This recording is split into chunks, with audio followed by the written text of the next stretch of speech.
Hello students, welcome back to Snooper classes. Guys, आज की इस वीडियो में हम क्लास 9th एनसीईआरटी के कावेरी बुक का फर्स्ट चैप्टर जो है how I taught my grandmother to read, इस चैप्टर के आज हम सभी क्वेश्चन आंसर्स को इस वीडियो में कवर करने वाले हैं। स्टूडेंट्स, अगर आपको किसी पर्टिकुलर क्वेश्चन पे विजिट करना है तो आप नीचे दिए गए टाइमलाइन के थ्रू भी इन सभी क्वेश्चंस को एक्सेस कर सकते हैं।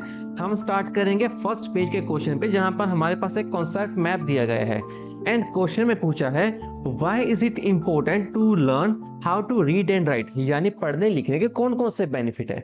सबसे पहला पॉइंट है हमारे पास इंडिपेंडेंस, यानी अगर हम पढ़ना लिखना जानते हैं तो हमें किसी और पर रिलाई यानी डिपेंडेंट होना, हमें किसी और पर डिपेंडेंट होने की जरूरत नहीं है।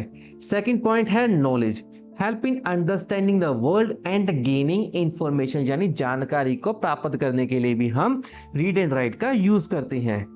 नेक्स्ट है कॉन्फिडेंस, तो पढ़ने लिखने से हमारे पास अपनी self respect and confidence buildup होता है। एंड लास्ट पॉइंट है अपॉर्चुनिटीज, तो एजुकेशन बहुत सारी better jobs, learning and personal growth जैसे अपॉर्चुनिटीज के लिए एक गेटवे का काम करता है। इसके बाद आगे हमारे पास सेकंड पार्ट में जो क्वेश्चंस पूछे गए हैं वो ओपन एंडेड टाइप क्वेश्चंस है, यानी इन क्वेश्चंस का कोई फिक्स्ड आंसर नहीं है। आप चाहे तो अपने लेवल पर इन क्वेश्चंस के आंसर्स को अल्टर कर सकते हैं। स्टिल मैंने रेफरेंस के लिए कुछ आंसर यहाँ पर मेंशन किए हुए हैं। जैसे हमारा फर्स्ट क्वेश्चन है which language or languages do your grandparents or elderly relative speak. So हम लिख सकते हैं my grandparents and elderly relative speaks Punjabi and Hindi language at home. Second question है how do they spend their time, how do you spend time with them. तो my grandparents and elderly relatives spend their time praying, यानी प्रार्थना करते हुए, reading newspapers, watching televisions, gardening and talking with their neighbours, यानी अपने आस पड़ोस के लोगों से बात करके अपना टाइम को वो स्पेंड करते हैं। अभी आप उनके साथ कैसे स्पेंड कर सकते हैं? So I spend time with them by listening to their life experiences, यानी जो भी उनके अनुभव है, उनके हमारे ग्रैंड पेरेंट्स के जो भी अनुभव है, मैं उनको सुनते हुए अपने टाइम को स्पेंड करता हूँ। Helping them with small task and sitting with them in the evening, यानी इवनिंग के टाइम उनके साथ बातचीत करते हुए मैं अपना टाइम उनके साथ स्पेंड करता हूँ। थर्ड क्वेश्चन है हमारे पास what is your favourite experience with them, आपका अपने ग्रैंड पेरेंट्स के साथ क्या बेस्ट और सबसे फेवरेट एक्सपीरियंस कौन सा है। So my favourite experience with my grandparents and elder relatives is listening to their childhood stories and learning about old tradition and family history. I know आप सभी ने इस चीज को कहीं ना कहीं एक्सपीरियंस किया होगा। इसके बाद इस पार्ट का लास्ट क्वेश्चन है what is something that the elderly in your family cannot do easily but enjoy watching you do। so हम लिख सकते हैं the elderly in my family cannot use mobile phones or modern gadgets easily but they enjoy watching me use them and often ask me to show them how the things work। तो इस तरह से जो मेरे grand parents हैं वो mobile या modern gadgets जैसे कि स्मार्ट वॉच, स्मार्ट टेलीविजन को चलाना नहीं जानते, बट वो ऑफन मेरे को एंजॉय करते हैं मेरे को देखते हुए जब मैं उन सभी चीज़ों के खेलता हूँ या उन सभी चीज़ों को यूज़ करता हूँ। इसके बाद आगे हमारे पास सेकेंड पेज पर थर्ड पार्ट में क्वेश्चन दिए हुए हैं। Read the following passage, match the highlighted words with their meaning given in the box below. तो यहाँ कुछ हमारे पास वर्ड्स दिए हुए हैं एंड साथ ही साथ हमारे पास एक बड़ा सा पैसेज दिया हुआ है। इन पैसेज में हमारे पास 1 2 3 4 के हिसाब से 8 जो है नाम दिए गए हैं। हमें उन नेम्स को इन सभी वर्ड साथ मैच करना है। चलिए मैच करके देखते हैं हमारे पास क्या सोल्यूशन आता है। सबसे पहला वर्ड है एक्साइटेडली। एक्साइटेडली का मतलब होता है ईगरली, यानी बहुत ही उत्सुकता से किसी चीज का वेट करना। नेक्स्ट है बिलीव। बिलीव यानी कि किसी भी बात के लिए अपने आप को कन्विंस करना, किसी दूसरे को अपनी बात के लिए कन्विंस करना। थर्ड है people living in one particular area, तो जैसे हमारे पास कम्युनिटी बनी होती है ना, जैसे बहुत सारे लोगों का समूह एक जगह पर रह रहा हो। आगे है डिस्कशन। डिस्कशन का मतलब होता है अपने बातचीत करना, अपने विचारों का आदान प्रदान करना, यानी कि डिबेट। आगे है अ पार्ट ऑफ स्टोरी, यानी एपिसोड। एक पूरी स्टोरी का कुछ हिस्सा को हम क्या कहते हैं? एपिसोड कहते हैं। नेक्स्ट है फोकस। फोकस यानी कि कंसंट्रेशन, जैसे हम कहते हैं ना स्टूडेंट्स को कंसंट्रेट होकर पढ़ना चाहिए, यानी कि फोकस के साथ पढ़ना चाहिए। सेवंथ वर्ड है मेन कैरेक्टर। मेन कैरेक्टर का क्या मतलब है? प्रोटैगनिस्ट। जैसे कि how I taught my grand mother to read chapter में हमारे पास प्रोटैगनिस्ट कौन कौन है? एक तो सुधा मूर्ति जो इस स्टोरी के राइटर हैं, सेकंड ये हमारा ग्रैंड मदर है। तो ये कौन होते हैं? ये प्रोटैगनिस्ट होते हैं, यानी कि इस स्टोरी के मेन कैरेक्टर्स हैं। आगे है डायरेक्टर। डायरेक्टर का मतलब गाइडेड, यानी कि किसी चीज को राह दिखाना, यानी किसी पर्सन को या किसी व्यक्ति को किसी बारे में बताना या उसको किसी चीज के बारे में दिशा निर्देश देना। इसके बाद पेज नंबर 6 पे एक कॉज एंड इफेक्ट टेबल दिया हुआ है। साथ ही साथ क्वेश्चन में हमसे पूछा है complete the cause and effect table given below based on part 1 of the story. Share your answers with classmates and the teacher. तो ये cause and effect table basically है क्या? तो अफेक्ट में फॉर एग्जांपल यहाँ पर एक स्टेटमेंट दी है, हमें उससे एक क्वेश्चन पूछना है एंड वो क्वेश्चन है क्यों। जो भी उस अफेक्ट का आंसर होगा वो हमें कोज के सेक्शन में लिखना है। फॉर एग्जांपल फर्स्ट पार्ट में हमसे पूछा है the morning papers arrived late in the day and weekly magazines would come one day late. तो ऐसा क्यों हो रहा है कि वो लेट आ रहे हैं मॉर्निंग न्यूज़पेपर्स एंड मैगजीन? तो क्यों का आंसर क्या है? The transport system was not very good. तो हमें पता है कि जो इस स्टोरी पे जो बेस्ड है वो एक विलेज पर बेस्ड है, जहां पर ट्रांसपोर्टेशन सिस्टम अच्छा ना होने के कारण मैगजीन्स एंड वीकली न्यूज़पेपर्स कुछ हफ्ते या कुछ दिन के डिले के बाद हमें देखने को मिलते थे। सेकंड हमारे पास कोर्स दिया हुआ है, तो इस कोर्स से हमें पूछना है तो इससे क्या? तो इससे क्या? फॉर एग्जाम्पल कोर्स दिया है द ग्रैंड मदर कृष्णा तक्का नेवर वेंट टू स्कूल। तो इससे क्या हुआ? She could not read and had to depend on narrator to read story to her. तो मेन जो प्लॉट है वो तो यही था ना कि ग्रैंड मदर खुद से डिपेंडेंट नहीं थी कि वो उस लैंग्वेज को रीड कर पाए, इसीलिए उसको नरेटर पर डिपेंड होना पड़ता था सो दैट वो उसके लिए स्टोरी को रीड कर सके। नेक्स्ट हमारे पास अफेक्ट है she was deeply interested in the story and discussed it with her friend. तो इसका कोर्स क्या था? The grand mother listened carefully to story every week. And वो किससे सुनती थी? अपनी ही ग्रैंड डॉटर से उस स्टोरी को सुनती थी। आगे है the narrator went to wedding for a week. तो इससे क्या अफेक्ट हुआ? The grand mother felt helpless, यानी एक ऐसा महसूस करना कि उसको कोई भी मदद नहीं कर सकता। प्लस वो कैसा फील कर रही थी? Upset, because she could not read the new episode by herself. तो जो न्यू एपिसोड आया था, जो न्यू वीकली मैगजीन आई थी, वो उसको सेल्फ डिपेंडेंटली रीड नहीं कर सकती थी, इसलिए वो काफी ज्यादा हेल्पलेस एंड अपसेट फील करती है। आगे हमारे पास नेक्स्ट पार्ट है the grand mother never went to school. तो इसका क्या कोर्स था? In those days people never considered education essential for girls. तो जो ग्रैंड मदर जब वो यंग थी उस समय पर गर्ल एजुकेशन पर फोकस नहीं दिया जाता था, एंड यही रीजन है कि ग्रैंड मदर कभी भी स्कूल नहीं अटेंड कर पाई।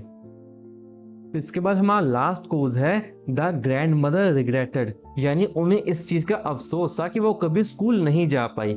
इसके लिए उन्होंने क्या अफेक्ट दिखाया? शी एंश्योर्ड, यानी उन्होंने ये सुनिश्चित किया कि उनके चिल्ड्रन यानी उनके बच्चे एंड उनके ग्रैंड चिल्ड्रन अच्छे से अच्छे स्कूल में पढ़ाई कर पाए और उन्हें रीडिंग एंड राइटिंग अच्छे से आती हो। इसके बाद आगे 7th पेज के ही सेकंड पार्ट में हमसे पूछा है do you think the narrator, यानी कि जो ग्रैंड डॉटर है, expected to see her grand mother in tears when she return to the village? If yes why, if no why not? तो अगर आपको स्टोरी का प्लॉट पता है तो आपको पता होगा कि जब ग्रैंड डॉटर वेडिंग से रिटर्न अपनी ग्रैंड मदर के पास आती है तो वो उन्हें रोता हुआ पाती है। तो क्या ग्रैंड डॉटर को ये पहले से एक्सपेक्टेड था कि उनकी ग्रैंड मदर जो है वो रो रही होगी? अगर हाँ तो भी हमें रीजन बताना है, अगर नहीं तो भी हमें यहाँ पर रीजन को स्टेटमेंट के रूप में बताना है।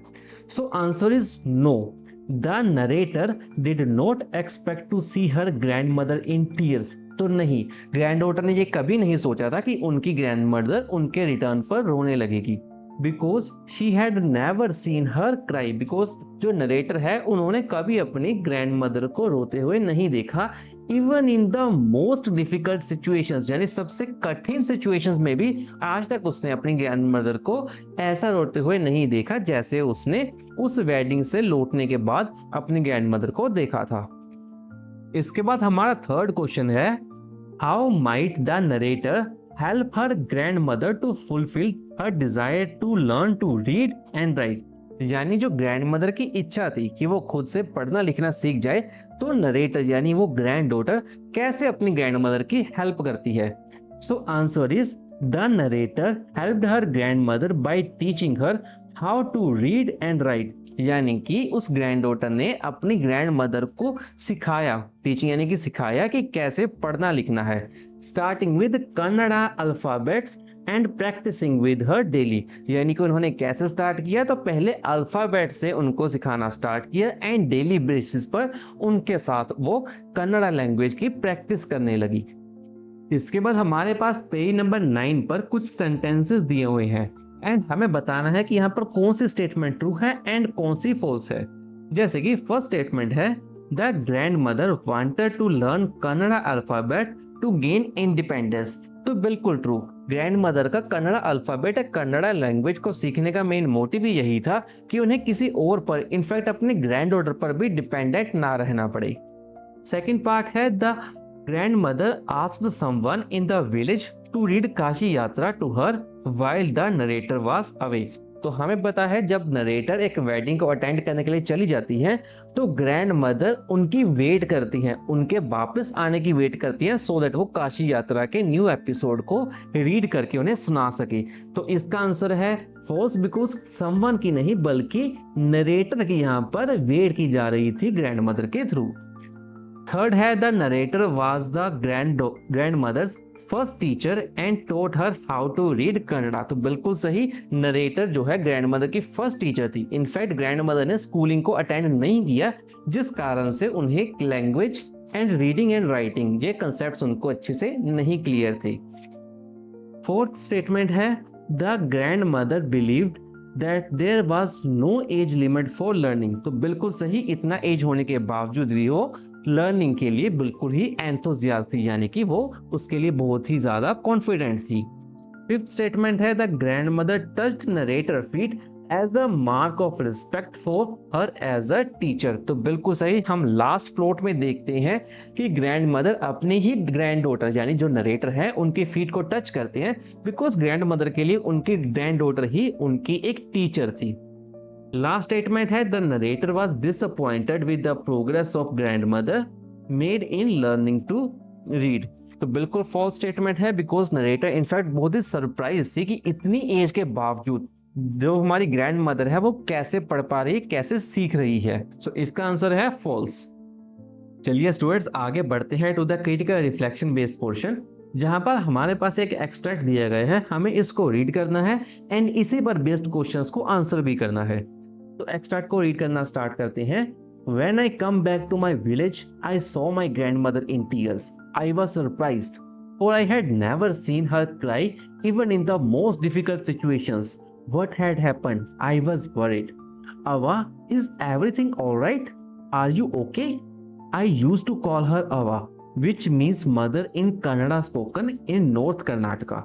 She nodded but did not reply. I did not understand and forgot about it.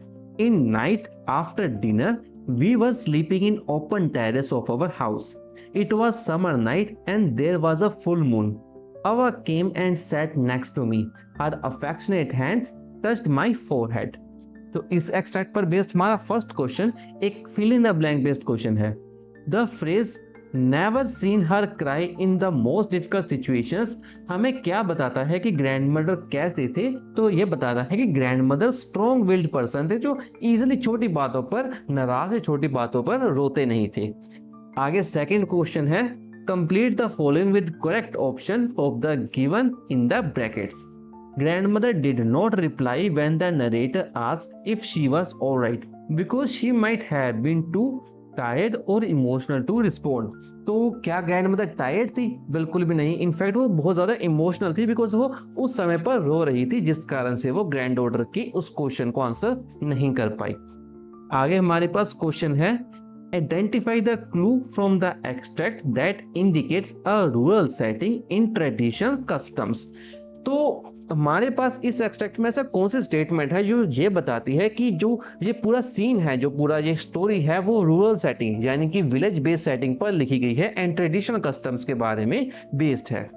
So the extract shows a rural setting through the description of open terrace. Open terrace यानी कि खुली छत। जो हमारे पास जो टॉप का जो एरिया होता है जहाँ पर छत होती है उसे हम ओपन टेरेस कहते हैं।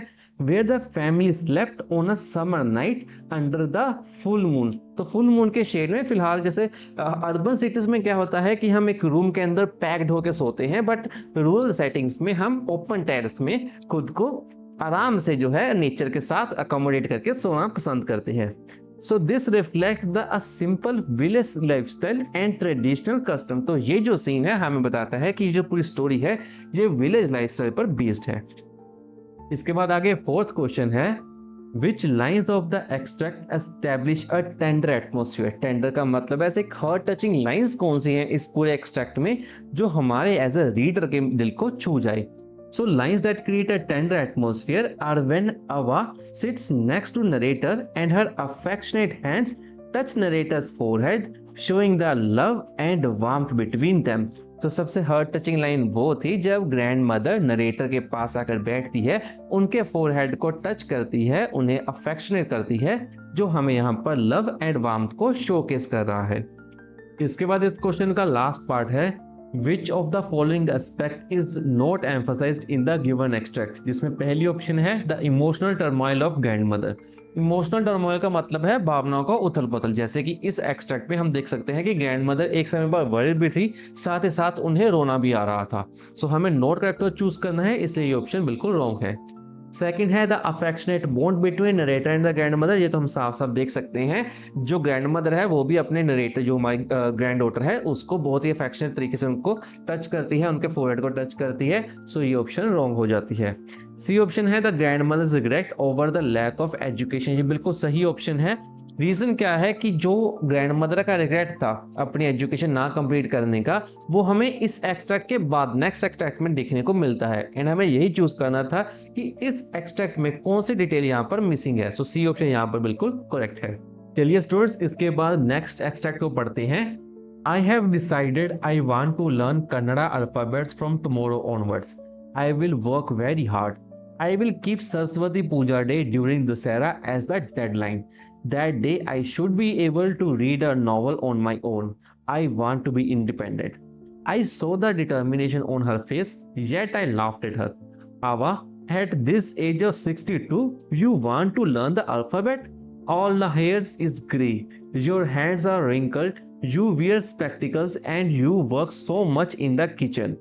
Childishly, I made fun of an old lady, but she just smiled. For a good cause, if you are determined, you can overcome any obstacle. I will work harder than anybody, but I will do it. For learning, there is no age bar. तो इस extract के base पर पहला question है, What does the grandmother statement I want to be independent reveal about her character? तो ये उनके character के बारे में क्या बताता है? That she is a self sufficiency, यानी कि उन्हें सेल्फ सफिशिएंसी चाहिए जिसपे वो किसी और पर डिपेंडेंट ना रहे। सेकंड क्वेश्चन है इसमें, fill in the blank with appropriate option from the given in the bracket. The grandmother's determination show that learning has no age limit, gender bias और कल्चर बैरियर्स। तो इस केस में हम क्या देख सकते हैं, जो ग्रैंड मदर है वो 62 ईयर्स की है, बहुत ज्यादा एज है किसी भी अल्फाबेट्स को सीखने वाली किसी बच्चे की एज से। यानी यहाँ पर किसी भी तरह की एज लिमिट नहीं है पढ़ने और लिखने में। थर्ड है, complete the following with suitable reason. The narrator laugh at her grandmother's decision to learn the alphabet at age of 62 because. तो इसका रीजन क्या है? She thought it was unusual. Unusual यानी कि कॉमन नहीं है, आमतौर में हम नहीं देखते हैं। क्या नहीं देखते हैं? कि एल्डरली पर्सन यानी जो जिनकी एज ज्यादा हो एंड उनके ग्रे हेयर्स हो, रिंकल्ड हैंड्स, रिंकल यानी कि उनके हाथों पर झुर्रियां आ गई हो, to start learning something new with so much responsibilities, यानी बहुत ज्यादा जिम्मेदारियां हैं स्पेशली एट दिस एज। यानी ये कॉमन नहीं है कोई बहुत एल्डरली पर्सन जिनके ग्रे कलर के हेयर्स हैं, उनके हाथ पर रिंकल्ड है और स्पेशल के साथ बहुत ज्यादा रिस्पॉन्सिबिलिटीज वो कैरी कर रहे हैं, वो इस एज में कोई भी पढ़ना लिखता नहीं है। आगे हमारे पास है list any two qualities displayed by grand mother. तो ग्रैंड मदर की दो मेजर क्वालिटीज क्या है? सबसे पहले तो है डिटर्मिनेशन, यानी मैं ये पढ़ के दिखाऊंगी, मैं करके दिखाऊंगी। तो उन्होंने क्या किया, एक डेडलाइन क्रिएट कर दी, दशहरा फेस्टिवल तक उन्होंने कहा कि मैं खुद से नॉवल पढ़ूंगी। सो ये क्या था? एक स्ट्रॉन्ग डिटर्मिनेशन था। सेकंड है प्रिजर्वेंस। प्रिजर्वेंस का मतलब होता है हार्ड वर्किंग नेचर, यानी इस केस में हम देख सकते हैं ग्रैंड मदर ने इतना एंथुसियास्टिकली कहा कि मैं काम भी करूंगी, साथ ही साथ मैं पढ़ाई भी करूंगी। एंड रेगुलर बेसिस पे हम देख सकते हैं कि ग्रैंड मदर ने प्रैक्टिस भी की, जो भी ग्रैंड डॉटर उसको सिखा रही थी, यानी यहाँ पर उनका हार्ड वर्किंग नेचर भी शोकेस होता है। फिफ्थ क्वेश्चन है, how can we say that the narrator is making assumptions about her grand mother. तो हम कैसे बता सकते हैं कि नरेटर जो है अपनी ग्रैंड मदर के रिलेटेड कुछ सोच रही है, क्यों, क्या चीज वो सोच रही है? सो इसका आंसर है the narrator assumes that her grand mother is too old, यानी वो बहुत बूढ़ी है, to learn because of her grey hairs, wrinkles, spectacles यानी चश्मे, एंड बिजी लाइफ, यानी कि उनके बहुत ही व्यस्त जिंदगी है। Without considering her strong determination to study, पर उसने क्या चीज मिस कर दी, वो ये थी कि उनकी ग्रैंड मदर बहुत ज्यादा डिटरमाइंड थी, यानी उनके अंदर बहुत ज्यादा जोश था कि मैं पढ़ूंगी तो जैसे मर्जी पढ़ूंगी। स्टूडेंट्स, इन एक्सट्रैक्ट क्वेश्चंस के बाद आगे देखते हैं आंसर द फॉलोइंग क्वेश्चंस को, जिसमें पहला क्वेश्चन है, why do you think the grand mother felt embarrassed. Embarrassed यानी थोड़ा शर्मिंदगी महसूस होना। To ask someone else to read her while the narrator was away। तो जब नरेटर वेडिंग अटेंड करने के लिए चली जाती है तो ग्रैंड मदर ने किसी और पर्सन की हेल्प क्यों नहीं ली? तो इसका आंसर है the grand mother felt embarrassed to ask someone else to read her while the narrator was away, because यहाँ से हमारा आंसर स्टार्ट होता है, बिकॉज शी वाज शाई, उन्हें किसी और से हेल्प लेने में थोड़ा सा शर्मिंदगी महसूस होती थी, and did not want to appear dependent on other, यानी वो किसी और पर डिपेंडेंट नहीं दिखाना चाहती थी खुद को। Even though she could not read by herself, she trusted, किस पर ट्रस्ट करती थी? On the narrator, and felt comfortable only with her as she was her granddaughter। तो ये जो मैंने सर्कल की पॉइंट्स काफी ज्यादा इंपॉर्टेंट है। सबसे पहली बात, ग्रैंड मदर जो है वो शाई नेचर की थी, किसी और पर डिपेंडेंट नहीं होना चाहती थी, साथ ही साथ वो ग्रैंड डॉटर के साथ कंफर्टेबल एंड उनके साथ ट्रस्टेड फील करती थी, एंड यही रीजन था कि उन्होंने किसी और से हेल्प लेने की कोशिश नहीं की।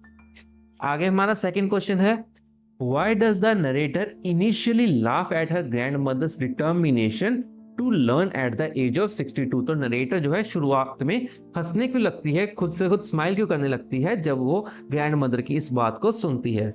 सो narrator initially laughed at her grand mother's determination to learn at the age of 62 because, यहां से हमारा आंसर स्टार्ट होता है, because she could not imagine that someone at her age with grey hairs, wrinkled hands and household responsibilities could start learning the alphabet. It seemed unusual and surprising to her। तो reason यही है कि वो imagine नहीं कर सकते कि इतनी बूढ़ी, मतलब एज की, इतनी ज्यादा एज की उसकी ग्रैंड मदर, जिनके ग्रे हेयर्स है, रिंकल्ड हैंड्स है, उनके ऊपर बहुत सारा हाउस होल्ड रिस्पॉन्सिबिलिटीज यानी घर की बहुत जिम्मेदारियां हैं, वो उस अल्फाबेट्स को लर्न करना स्टार्ट करेगी। ये थोड़ा सा अनयूजुअल यानी अनकॉमन है, एंड ग्रैंड डॉटर के लिए सरप्राइजिंग भी। आगे थर्ड क्वेश्चन है, what significance does the story of Kashi Yatri have in both the grand mother's life and the story. So the story of Kashi Yatra is significant because it inspired the grand mother and reflected her own feelings. तो grandmother जो है बहुत हद तक काशी यात्रा की जो old lady है उनके साथ रिलेट करती है। So like the old lady in the novel, she had desires she could not fulfil and understood the value of selflessness.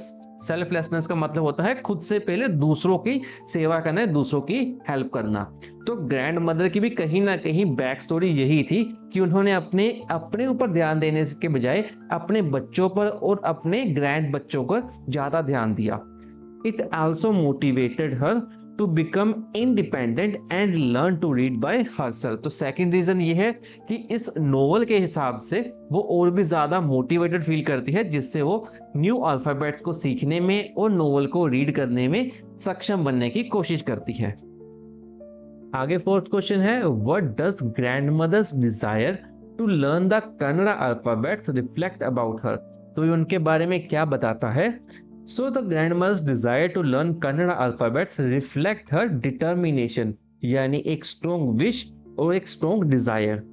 Love for knowledge यानी कुछ नया सीखने की एक चाहत, and wish to be independent यानी किसी और पर डिपेंडेंसी को खत्म करने की एक इच्छा। Despite her age and past lack of education, she wanted to empower herself and gain self sufficiency। तो चाहे उन्होंने प्रीवियस अपने छोटे होते हुए एजुकेशन को ग्रांट नहीं किया, बट स्टिल इससे उनके अंदर एक एम्पावरमेंट यानी एक सेल्फ सफिशिएंसी आती है, जिससे वो और भी ज्यादा कॉन्फिडेंट फील करने लगेंगी। इसके बाद स्टूडेंट्स हमारा फिफ्थ क्वेश्चन है, what lesson can we infer from grand mother's action of touching the narrator's feet. तो स्टोरी के एंड में हम देखते हैं कि पूजा के बाद ग्रैंड मदर अपनी ही ग्रैंड डॉटर के फीट को टच करती है।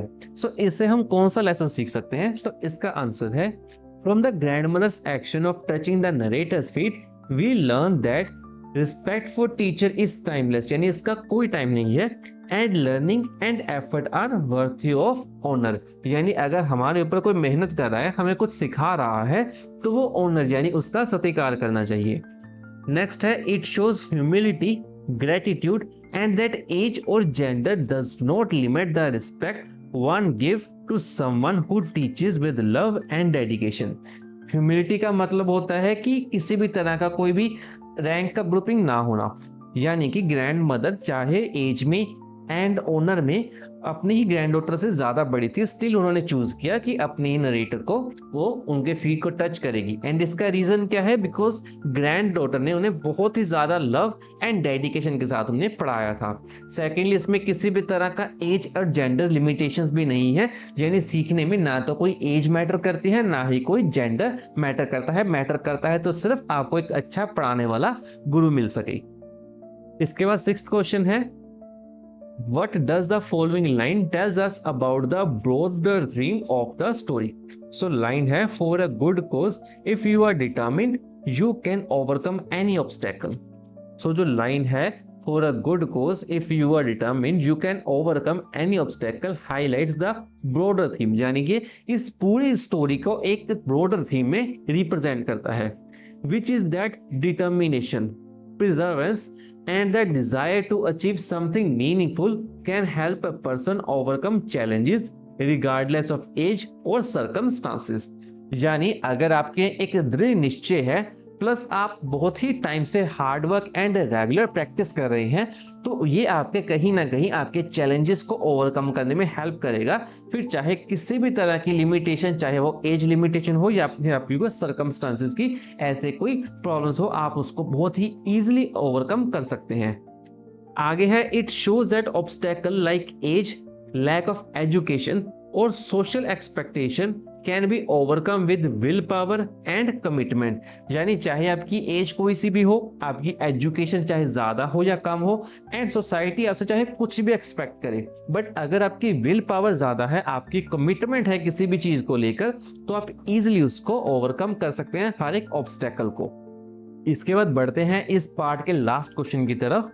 सो क्वेश्चन में लिखा है, how effectively does the story highlight the value of education in supporting personal independence? यानी एजुकेशन का एक पर्सन के इंडिपेंडेंट फील होने में किस तरह का रिलेशन है, वो हमें यहाँ पर डिस्क्राइब करना है।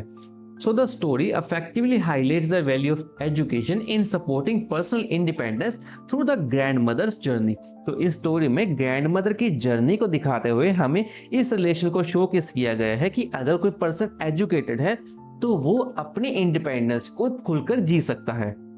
Because she could not read, she felt dependent and helpless despite having wealth. तो चाहे ग्रैंड मदर फाइनेंशियली कहीं ना कहीं गुड बैकग्राउंड से थी, बट स्टिल वो डिपेंडेंट थी एंड हेल्पलेस फील करती थी, बिकॉज उनको खुद से रीडिंग एंड राइटिंग नहीं आती थी।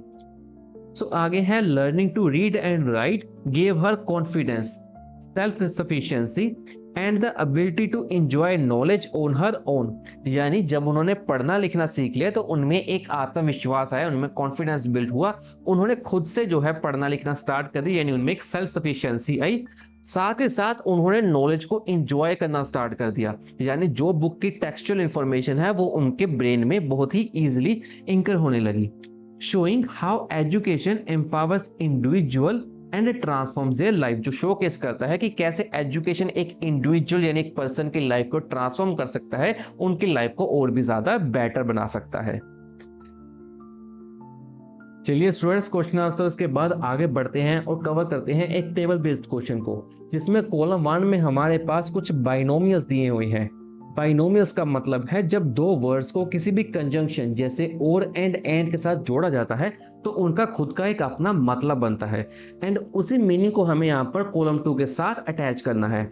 मैचिंग मैंने ऑलरेडी आपके लिए कर रखी है। जैसे सबसे पहला हमारे पास वर्ड है सिंक और स्विम, तो इसका मतलब होता है सक्सीड और फेल विदाउट हेल्प, यानी या तो मैं जीतूंगा या मैं हारूंगा पर मैं किसी और की मदद नहीं लूंगा। सो इसके लिए हमारे पास सेंटेंस है when she started living alone it was sink और स्विम सिचुएशन फॉर हर, यानी जब उसने अकेला रहना स्टार्ट किया तो या तो वो डूब जाती या वो तैर जाती, तो वो सिचुएशन थी उसके लिए। आगे है हमारे pass on end of. On end of का मतलब होता है समटाइम्स या ओकेजनली, यानी कभी कभार। जैसे एग्जांपल के लिए he attended his music class on end of during his busy schedule, यानी कभी कभार, आज अटेंड कर ली कल शायद हो सकता है उसने छोड़ दी हो।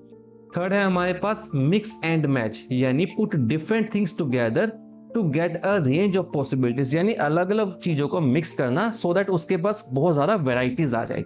एग्जाम्पल के लिए you can mix and match these clothes to create different outfits, यानी तुम अलग अलग क्लोथ्स को मैच करके एक अपनी यूनिक आउटफिट जो है वो बना सकते हो। इसके बाद अगला बाइनोमियल है ऑल और नथिंग, यानी something to be done completely or not at all, यानी या तो मैं यह काम करके रहूंगा या मैं बिल्कुल ही नहीं करूंगा। फिफ्थ बाइनोमियल है पार्ट एंड पार्सल, यानी लाइफ का बहुत ही इंपॉर्टेंट हिस्सा, कंप्लीट पार्ट ऑफ और बिलोंग टू। एग्जाम्पल के लिए learning from mistake is part and parcel of growing up, यानी जिंदगी में अगर हम गलतियों से सीखते हैं तो वो हमारा पार्ट एंड पार्सल यानी हमारी जिंदगी का बहुत इंपॉर्टेंट हिस्सा है। पिक एंड चूज, यानी चूज ओनली द बेस्ट, कोई भी बेस्ट थिंग, कोई भी बेस्ट पीपल, कोई भी बेस्ट प्लेस को चूज करना। सूनर और लेटर, यानी आज या नहीं तो कल, मतलब at some time in the future, यानी आज नहीं तो कल मेरे को ये काम करना ही पड़ेगा। लास्ट है हमारे पास लीप्स एंड बाउंड, इसका मतलब है इंक्रीज और डेवलप वेरी क्विकली, यानी किसी भी काम को बहुत ही जल्दी से करना। एग्जाम्पल के लिए the child reading skill improved by leaps and bounds after regular practice, यानी बहुत ही जल्दी से, बहुत ही फास्ट स्पीड से होना। चलिए स्टूडेंट्स, इसके बाद बढ़ते हैं पेज नंबर 14 की तरफ, जहां पर हमारे पास प्रीफिक्स पर बेस्ड कुछ क्वेश्चंस दिए गए हैं। पहले कॉन्सेप्ट को समझ लेते हैं। कॉन्सेप्ट क्या है? तो कुछ सर्टेन ऐसे वर्ड्स होते हैं जिनके साथ अगर हम प्रीफिक्स लगाते हैं तो उनका मीनिंग या तो अपोजिट हो जाता है या बिल्कुल ही नेगेटिव सेंस में चला जाता है। तो प्रीफिक्स कौन कौन से हैं? जैसे कि UN, IM, DIS, IN, MIS या एक्स्ट्रा। इसे हम जैसे वर्ड के साथ हैप्पी के साथ लगा रहे हैं। हैप्पी का तो मतलब होता है खुश होना, अनहैप्पी का मतलब होता है दुखी होना, यूजुअल का मतलब होता है आमतौर पर जो देखा जाता है, अनयूजुअल का मतलब होता है जो आमतौर पर नहीं देखा जाता। एंड इसी पर बेस्ड हमारे पास एक टेबल बेस्ड क्वेश्चन भी है। सो कॉलम 1 में हमारे पास फर्स्ट वर्ड है पॉपुलर, जिसके साथ हम प्रीफिक्स लगाते हैं अनपॉपुलर, यानी UN जो है यहाँ पर प्रीफिक्स का काम करता है। इसके बाद आगे है बिलीफ, जिसका अपोजिट है डिसबिलीफ। इंपोर्टेंट का है अनइम्पोर्टेंट, रिस्पेक्ट का डिसरिस्पेक्ट, करेक्ट का इनकरेक्ट, कॉन्टिन्यू का डिसकॉन्टिन्यू, अंडरस्टैंड का मिसअंडरस्टैंड, ऑर्डिनरी का एक्स्ट्रा ऑर्डिनरी, इंटरेस्टिंग का अनइंटरेस्टिंग एंड पॉसिबल का इम्पॉसिबल। तो यहाँ पर जो DIS, UN, DIS, IN, DIS, यहाँ पर MIS, एक्स्ट्रा, UNI, IM, ये सभी क्या है? ये सभी प्रीफिक्स है जो इनके मीनिंग को यहाँ पर अल्टर कर रहे हैं, यानी चेंज कर रहे हैं। इसी पर बेस्ड हमें यहाँ पर कुछ सेंटेंसेस को बनाना है। जैसे अनहैप्पी पर बेस्ड सेंटेंस है she felt unhappy when she realised she could not complete the task on her own.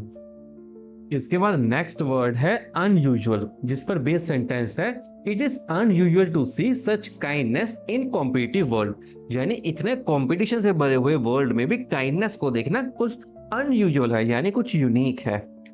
Third sentence है अनफॉर्चुनेटली पर based. So unfortunately the plan had to be cancel due to the bad weather, यानी ना चाहते हुए भी हमें हमारे plan को कैंसिल करना पड़ा बिकॉज वेदर यानी मौसम जो है वो ठीक नहीं था।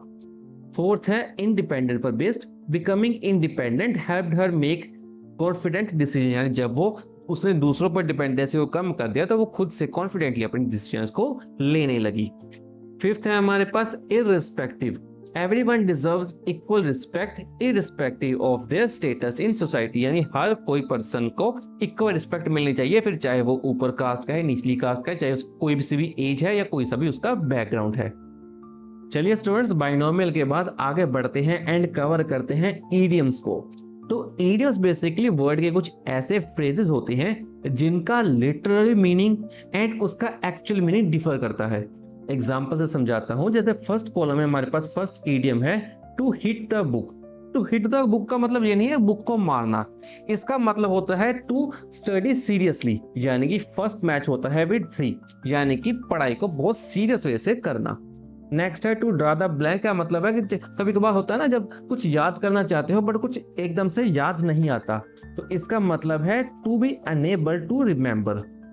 थर्ड है हमारे पास to learn the ropes. To learn का रोप्स मतलब होता है to understand how to do an activity, यानी कोई नई चीज को सीखना। फोर्थ है टू रैक वंस ब्रेन, यानी कि टू थिंक वेरी हार्ड, यानी कि सेकंड ऑप्शन। फिफ्थ है हमारे पास टू लर्न बाय हार्ट, यानी कि टू मेमोराइज समथिंग। फिफ्थ हमारा मैच होगा विद फर्स्ट ऑप्शन। लास्ट है बर्न द मिडनाइट ऑयल, यानी बहुत देर रात तक स्टडी करना, यानी कि हमारी fourth option to study or work late into the night. And इसी पर बेस्ड हमें कुछ सेंटेंसेस को भी यहाँ पर जनरेट करना है। जैसे कि हमारा पहला सेंटेंस है I need to hit the book before my exam begin, यानी एग्जाम शुरू होने से पहले मुझे बहुत ही डट के सीरियसली पढ़ाई करनी पड़ेगी। I drew a blank when the teacher asked me the answer, तो मेरा दिमाग एकदम से एम्प्टी हो गया जब टीचर ने मेरे से आंसर पूछा। It took me a week to learn the rope at my new job, यानी नई जॉब पर मुझे काम सीखने में ऐसा लगा जैसे मैं किसी भी लर्न द रोप, जैसे कि रस्सी से मैं कूद रहा हूँ। फोर्थ है I ragged my brain to solve the difficult maths problem, यानी मैंने अपने पूरी ब्रेन की पूरी पावर को लगा दिया, बहुत ध्यान से मैंने उसको सोचा सो दैट मैं मैथ्स के प्रॉब्लम को सोल्व कर पाऊँ। लास्ट है she learned the poem by heart for the competition. Learned by heart का मतलब होता है बहुत दिल से उसको याद करना, यानी कि उसने पोइम को बहुत दिल से याद किया सो दैट वो कॉम्पिटिशन के लिए अच्छे से प्रिपेयर हो पाए। इसके बाद लास्ट ईयर में हमारे पास he burned the midnight oil to complete the project, यानी उसने रात भर जाकर भी अपने प्रोजेक्ट को कंप्लीट किया। सो स्टूडेंट्स, ये था सभी इडियम्स एंड उसके ऊपर बेस्ड कुछ सेंटेंसेस। आगे हमारे पास वर्ब्स के दो फॉर्म की बात की गई है, एक तो है सिंपल पास्ट टेंस एंड दूसरा है पास्ट परफेक्ट टेंस। इसी पर बेस्ड आगे क्वेश्चंस है, पर चलिए पहले इनके कॉन्सेप्ट को समझ लेते हैं। सबसे पहले हमारे पास है simple past tense and second form कौन सी है, पास्ट परफेक्ट टेंस। सबसे पहले बात करते हैं इनकी रूल की। तो सिंपल पास्ट का क्या रूल है, subject plus V2 plus object. For example he boat vegetables. वहीं पर पास्ट परफेक्ट का रूल है subject plus had plus V3 plus object. Example के लिए ही हैड बोट वेजिटेबल्स। तो इन दोनों के बीच के हमारे पास रूल का डिफरेंस तो क्लियरली देखने को मिलता है। यहाँ पर तो सिर्फ V2 है, यहाँ पर हैड के साथ V3 का फॉर्म हम यूज कर रहे हैं, बट कॉन्सेप्चुअली इन दोनों के बीच का क्या डिफरेंस है। तो पास्ट परफेक्ट टेंस को आप कुछ इस तरह से समझ सकते हैं कि ये पास्ट का भी पास्ट है, पास्ट का भी पास्ट, यानी पास्ट में कोई दो इवेंट्स हुए होंगे जिसमें सबसे पुराना इवेंट कौन सा होगा, पास्ट परफेक्ट का, एंड लेटेस्ट इवेंट कौन सा है, सिंपल पास्ट का। दोनों ही इवेंट्स पास्ट के हैं बट पास्ट का भी पास्ट, यानी सबसे पहले कौन सा काम हुआ होगा वो हम पास्ट परफेक्ट के फॉर्म में लिखेंगे एंड जो लेटेस्ट काम हुआ है उसे हम सिंपल पास्ट की फॉर्म में लिखेंगे। चलिए एक सेंटेंस बनाकर मैं आपको समझाने की यहाँ पर कोशिश करता हूँ। सबसे पहले एग्जाम्पल को हम वैसे ही सॉल्व कर देते हैं, जैसे कि when the delegates arrived at the conference the keynote speaker had already begun the session. तो हमारे पास जो first fill in the blank है, यहाँ पर हमने सिंपल पास्ट को फिल किया है, वहीं पर यहाँ पर हमें पास्ट परफेक्ट टेंस को फिल किया है। रीजन क्या है कि अगर आप कॉन्सेप्टली इसको समझे, व्हेन द डेलीगेट्स अराइव्ड यानी जब तक वो पहुंचे तब तक की नोट स्पीकर ने अपना सेशन ऑलरेडी स्टार्ट कर दिया था, यानी सबसे पहले कौन सा काम स्टार्ट हुआ होगा, की नोट सेशन यानी की नोट स्पीकर का अपना सेशन स्टार्ट करने का, यानी ये सबसे पहला काम हुआ था। उसके बाद जो है डेलीगेट्स अराइव हुए। सो जो सबसे पहला काम होता है उसमें हम कौन सा टेंस यूज करते हैं, पास्ट परफेक्ट का। ऐसे ही सेकेंड एग्जाम्पल है, after the students had learned how to identify the fake news, they started verifying information before sharing it. यानी पहले स्टूडेंट्स ने सीखा, उसके बाद उन्होंने काम को स्टार्ट किया। तो जो काम सबसे ज़्यादा पास्ट में हुआ है उसको हम पास्ट परफेक्ट की फॉर्म में यानी कि हैड प्लस V3 की फॉर्म में लिखते हैं। वहीं पर सिंपल पास्ट में हम ओनली V2 का यूज़ करते हैं। थर्ड है हमारे पास before Kiran started using digital payments performance, she had ensured her understanding of online fraud prevention. यानी पहला सबसे पहले काम उसने क्या किया, अंडरस्टैंड करने का, उसके बाद उसने डिजिटल पेमेंट्स को स्टार्ट किया। यानी सबसे पहला काम क्या हुआ था, अंडरस्टैंड करने का। उसमें हम कौन सा टेंस यूज करेंगे, पास्ट परफेक्ट। एंड जो लेटेस्ट काम हुआ है उसमें हम सिंपल पास्ट यानी कि V2 के फॉर्म को यूज करने वाले हैं। आगे है by the time Varun recognised the importance of budgeting, he had exhausted most of the saving. यानी सबसे पहला काम क्या किया, एग्जॉस्ट करने का, यानी खत्म कर दिया उसने अपने सारे पैसे को जब तक उसने बजट के फॉर्म को सीखना स्टार्ट किया। सो सबसे पास्ट में कौन सा काम हुआ था, अपने बजट को खत्म करने का, यानी कि हम उसमें पास्ट परफेक्ट लगाएंगे एंड बाद में हम उसमें सिंपल पास्ट लगाएंगे। लास्ट है हमारे पास when Raghu logged in the cyber security webinar, the instructor had already discuss the important of the strong password. यानी पहले इंस्ट्रक्टर ने ऑलरेडी काम कर दिया था। क्या कर दिया था, बताने का कि इंपॉर्टेंस क्या होती है। यानी पास्ट का भी पास्ट क्या काम था, इंस्ट्रक्टर का ये बताना। उसके बाद रघु ने यहाँ पर लॉग इन किया। सो हम यहाँ पर कौन सा फॉर्म फिल करेंगे, पास्ट परफेक्ट का, यानी कि हैड प्लस V3 का फॉर्म। तो हमारे पास हैड का यूज करके ऑलरेडी हमारे पास ब्रैकेट में है, एंड डिस्कस का V3 फॉर्म क्या होता है, डिस्कस्ड। लॉगिन का हमारे पास V2 फॉर्म क्या होता है, लॉग्ड इन। इसके बाद हमारे पास नेक्स्ट पोर्शन में जो क्वेश्चन है वो भी इसी पर बेस्ड है। So fill in the blanks with correct form of verb given in the bracket. So last year my parents and I took a financial planning course. When we reviewed our expenses, we realized we had spent, यानी पहले काम कर दिया था, already उन्होंने spend कर चुके थे, उसके बाद उन्होंने प्लान को परचेज किया। We had spent too much on unnecessary purchases. After my parents had discussed ways to save, I opened a saving account. यानी पहले उन्होंने डिस्कस किया, उसके बाद सेविंग अकाउंट को ओपन किया गया। By the time we set our budget, set का हमारे पास तीनों ही फॉर्म सेट ही रहती है, set set set. Okay, so by the time we set our budget the course had already introduced investment strategies. यानी जब तक हमने परचेज किया उससे पहले ही इन्वेस्टमेंट स्ट्रेटेजीज इंट्रोड्यूस की जा चुकी थी। आगे है we hurried to take notes but many participant had completed their financial plan. यानी हमने हरी किया बट तब तक लोगों ने फाइनेंशियल प्लान्स बना चुके थे। Despite that we enjoyed learning how to manage money wisely. यानी उसके बाद भी हमने इंजॉय किया कि कैसे मनी को मैनेज कर सकते हैं। इसके बाद स्टूडेंट्स हमारे पास एक लास्ट पोर्शन रह जाता है जो है एक लेटर टू द एडिटर। इस लेटर को मैं चाहता हूं आपको बहुत ही डिटेल्ड फॉर्म में आपको समझाऊं, सो दैट एग्जाम पॉइंट में आपको बिल्कुल भी किसी भी तरह के मार्क्स आपके कट ना हो। इसलिए मैं इसके लिए एक स्पेशल डेडिकेटेड वीडियो भी बनाने वाला हूं। सो इसलिए हम इस पार्ट को इस वीडियो के लिए एक बार स्किप कर देते हैं। एंड इसी के साथ हमारा ये कंप्लीट चैप्टर यहाँ पर खत्म होता है। आई होप आपको सभी क्वेश्चंस, कंसेप्ट्स एंड थ्योरीज यहाँ पर अच्छे से क्लियर हुई होंगी। मैं मिलता हूँ आपसे किसी और नए वीडियो में, तब तक के लिए टेक केयर।